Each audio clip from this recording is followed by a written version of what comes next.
Well, folks in Jacksonville gathered after the shooting to mourn, to cry out. Florida Governor Ron DeSantis actually showed up, and he was not met with an adoring crowd. This is what took place at that event. Florida Governor Ron DeSantis is here. We're going to ask the governor if he would come now and bring remarks.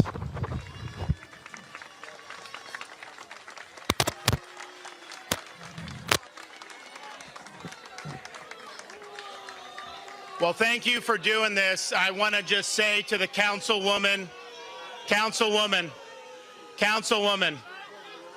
I got you. Don't worry about it. We've already been looking to identify funds to be able to help, one, make sure there's adequate security for Edward Waters College. We are not going to allow these institutions to be targeted by people.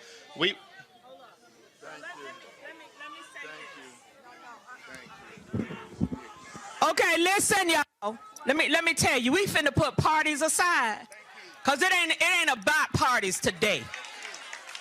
A bullet don't know a party, so don't get me started. Okay, Jacoby is nice, but Ann is not. Now, if the governor wanted to come here and he bringing gifts to my community, y'all know I'm taking the gifts, because we've been through enough already, and I don't want to go through no more. Now, y'all just be quiet just a minute and let the governor say what he gonna say, and we gonna get this party started. You hear me? Okay, let's do it. So we have already identified funds from the state of Florida. I've been in touch with Dr. Faison. We're going to be announcing some stuff tomorrow morning, which I think will help not only with security, but also an attempt to help these families. The fact of the matter is, you had a major league scumbag come from Clay County up here, and what he did is totally unacceptable in the state of Florida.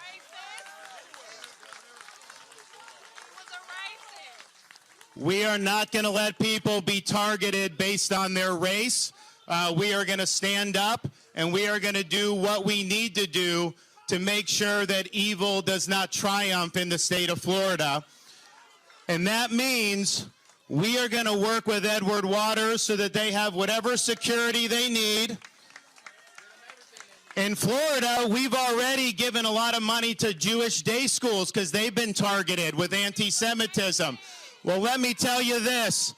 You are not going to target HBCUs in the state of Florida and get away with it. We're going to hold you accountable. We're not going to let it happen. And we thank what everybody's done, TK, the mayor, and just know that the state of Florida stands with the community. Help is on the way. God bless you all.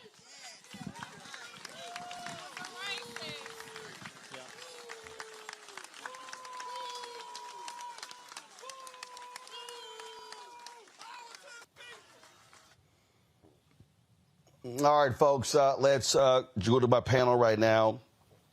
Joining us, Dr. Julian Malveaux, President Emerita, Bennett College, economist and author. Also, Dr. Amakongo Dabinga, Senior Professorial Lecturer, School of International Service at American University out of Washington, D.C. Renita Shannon, former state representative from Georgia, out of Atlanta. Glad to have all three of you here. Look, Julian, I get it. I get folks who like to say, you know what, let's not do that. Let's not, look, this is about the moment. This is not about politics. But the reality, it is about politics. When you are someone who helps to create this climate, then you are also responsible for these things. And so the anger that we heard from people was justified because Governor Ron DeSantis has been playing the racist game when it comes to textbooks, when it comes to critical race theory, when it comes to wokeness, when it comes to DEI. And so when you have these white racists, when they see folks like him, they are emboldened by folks like him. He single-handedly, frankly, has created a climate in Florida that is anti-Black, using the anti-woke thing as a trope. But the fact that he has been anti-Black, what he did with AP Black History And we can go down the list. We don't need to relist his stuff. People are angry at him. He set up a climate. You know, he set the table, so he's mad that someone came to eat at the table. He set it up for a racist to go get himself a gun. They liberalized gun access in Florida. Set up a case for him to go get the gun and set up the racist rhetoric that would drive him to Edward Waters College and then to a dollar store in the Black community to execute 3 people. People should have been doing a lot more than booing at DeSantis. And the sister who said, oh, this is not about politics, I mean, she's wrong. She's absolutely wrong. And of course, she's got to score her political points. And so I suppose she did. But what she also did was show the kind of myopia that none of us likes to see. You know good and well that DeSantis not only set the table, he put the forks and knives and spoons on it. He set this up. And nobody should be surprised that it happened.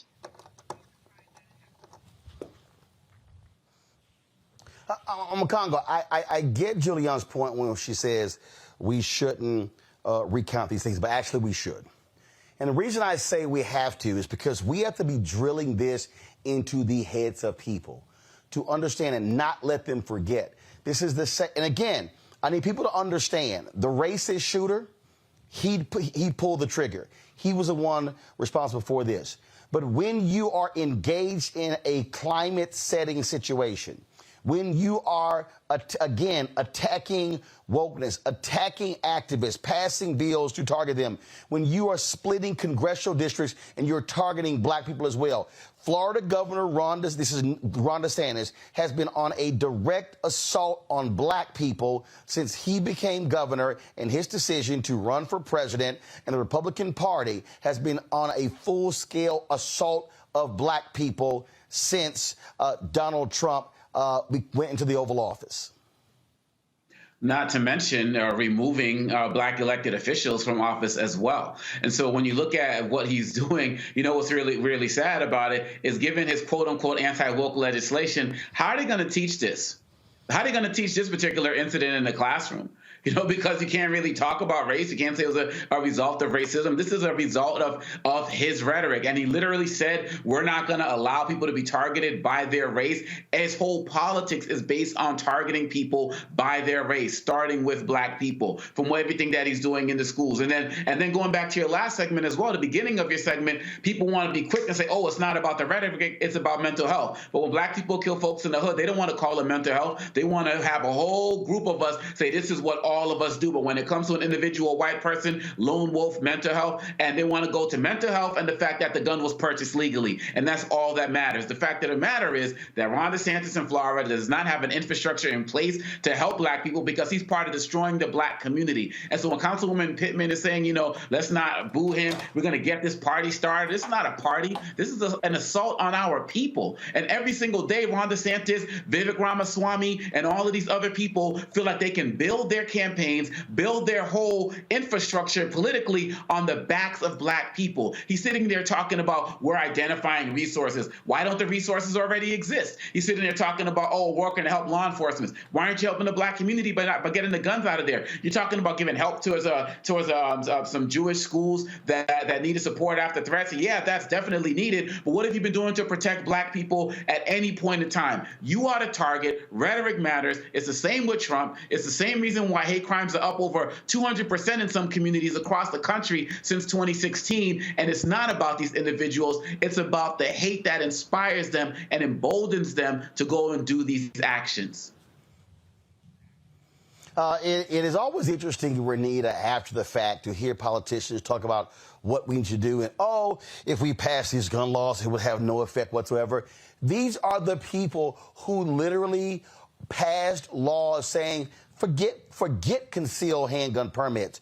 We're just going to make open carry just the law. Florida, Texas, Tennessee, we could go on and on and on. These people, they make it so much easier to have guns and then go, oh, my God, I can't believe these things are happening. Yeah, I can. Yeah, you're absolutely right. And that is what disgusts me about the press conference that we saw. Because number one, here, a few things disgust me. Number one, you can tell that Ron DeSantis has no authenticity in how he's speaking to this crowd. And why should he? He doesn't feel bad because he is the person who ginned up all of this. Now, I grew up in Florida, so I can attest to the fact that racism did not start with Ron DeSantis, but he certainly cultivated an environment that makes racists feel emboldened, as many other GOP governors have done, including Brian Kemp here in Atlanta.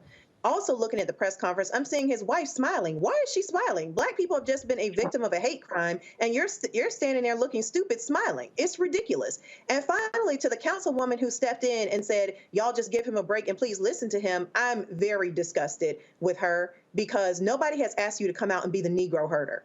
Ron DeSantis should have to stand for the rhetoric that he has been telling the people of Florida in his campaigns and even after he took office. And he should not be shielded from how the general public feels about this. Those people who are booing him, which I'm glad they did, those people who are booing him are not thinking about political parties. They are thinking about the fact that this man, Ron DeSantis, has put a target on Black people in the state of Florida, and now those chickens have come home to roost. And so really, it's time out for folks trying to sanitize Black pain, and it's time out for other Black people jumping in, trying to protect and defend white people from accountability for things that they need to be held accountable for.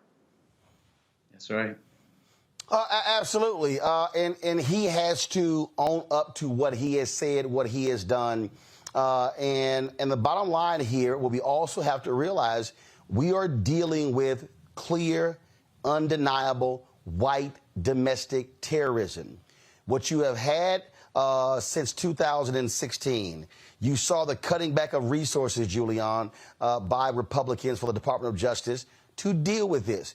This is what they do. So the bottom line here is we know what's going on here. And the fact of the matter is Republicans want to deny the reality that white domestic terrorism exists. If you had Muslims shooting up places all across America and killing white folks, they would be trying to lock up every Muslim in this country.